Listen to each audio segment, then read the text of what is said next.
appreciation of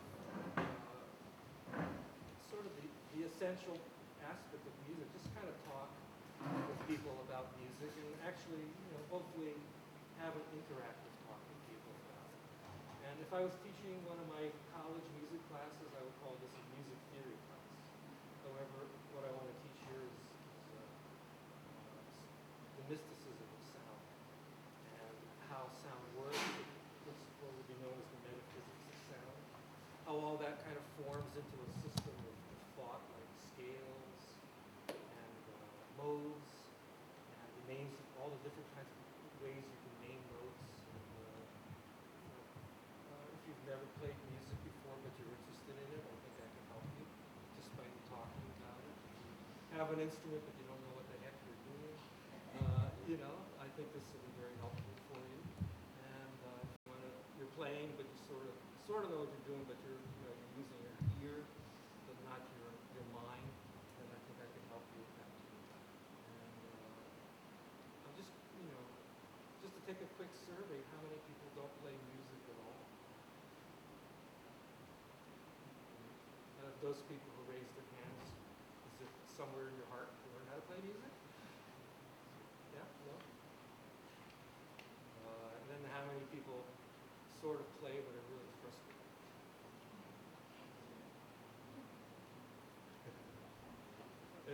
Okay, and now I'll hear from the rest. Anybody have any opinions what they'd like to hear in the class? What would you like to hear from me in the class? I'm just taking a quick survey here to see who I've got in the audience. Personal philosophy. Personal philosophy? I could probably do that. I'm going to kind of talk about numbers because if you take a stone and throw it in the pond of water, very still pond of water, immediately you see like a splash. You see these beautiful ripples spreading out. Your ear hears the splash, because the wave that's in the water also comes through the air and hits your ear.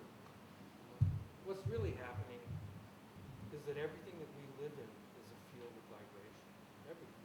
Everything's interconnected. When we start, really breaking it all down, as my Buddhist teacher says, because you can't find itself. We're just in a big field of vibrating molecules, photons, quarks, electrons, neutrons. And eventually we dissipate. But it's all vibration. And that's what I want to talk about. How, there's kind of the physics of vibration, and then for many, many years, Sufis have studied, how that physics interacts with our being in the sense of being metaphysical. Just to get going, all you really need is to tune your instrument, and you can play melodies with one finger. One finger. This one gets tired, you can use this one, or this one, or this one, So it's really not that difficult. But to have an understanding of how it all works is what I think I'd like to present to you. And I have booklets here, and I guess I'll pass them out. And if you feel like this class isn't working for you, leave the booklet behind, if you're not going to come back. Or if you want to, you can take it as you like, whatever way you want to do this.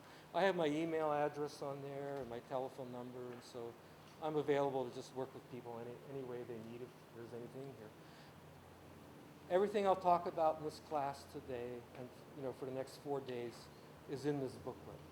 And so, possibly by, depending how quickly we'll move through this stuff, it's, maybe by the end, maybe we could do like, some coaching or something, whether for playing an instrument, whatever I can do to be of service to you in this, okay?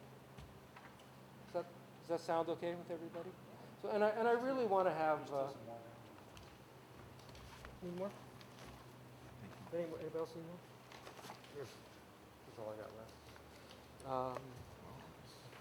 I really would like to have an interactive discussion with people. So if I say something that you don't understand, shout it out. Say, what in the world are you talking about?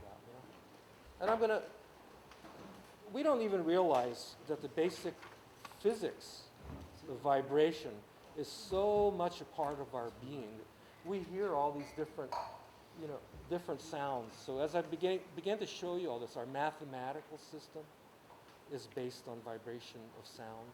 Just one vibration. It's so interconnected with everything else that our entire system of math is based on sound. Our language is completely based on vibrational fields. The vowels themselves are what are known as the overtones. And I'll get to that, so I'll show you how that works. So ready to plunge in?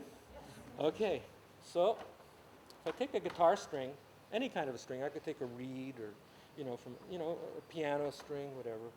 If I just take a string, and I have this little, I taught, last time I taught this class, I taught it in Florida, and I had to do a power presentation because I only had 2 hours.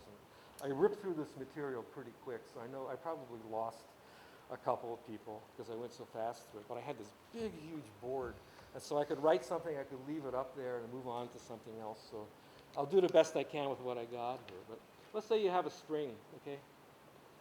Just like on a guitar. I hit that. It starts to vibrate. It goes like that, and like that. It swings back and forth like that, okay? I'm not a great artist, so it's just moving back and forth like that, okay? If you look at a string very carefully, I studied with Pandit Pranath. Shabda talked about Pandit Pranath today. That was his Sufi music teacher. And Sufis, Pandit Pranath taught this class one day, how the Sufis found the notes. I mean, that was a heavy-duty class. They were like scientists. They sat in a cave. They plucked on a string and they sat there and analyzed it and tried to figure out what was going on and put their voice into the string and just completely analyzed it. And the title of the class that Pandit Pranath taught was "How the Sufis Found the Notes." And then he demonstrated the notes they found. It was pretty phenomenal. So, anyway, as a string's vibrating like this, if you take a look at a string, or any of you have like stringed instruments at home, if you just do that, if you just kind of look at it, you see that a string actually doesn't shake in one unit going up and down. Pretty soon it starts to have these like other kinds of oscillations in it, And the closer you look, the more chaotic it looks. But what happens is within this movement of the one vibration, the string starts to split. Let's see if I can do my math, my artwork clearly. The string starts to split in two. Okay? Then it starts, and the vibration of the half string is smaller than this bigger vibration like that. In other words, it has less power. It's kind of inside the bigger oscillation of one is an oscillation of two. Okay? Make sense? Then it breaks down into an oscillation of, I'm going to see if I can do my artwork, 3, like that. Breaks down into, let's see if I can do this right here. Breaks down into an oscillation of 4, 5, 6, 7, 8, 9, 10, 11, 12, 13, 14, 15, 16, 17. It goes on into inaudibility. And each subdivision of the string has less power, so you have less ability to hear it. So when we were hearing the tambura today with Shabda, right? Everybody remember that instrument that was kind of making that kind of sound, right? Everybody remember that? What happens is that these points right here on the string are called nodes. That's where the string kind of, subdivides. So eventually these nodes keep moving in this direction, they keep subdividing.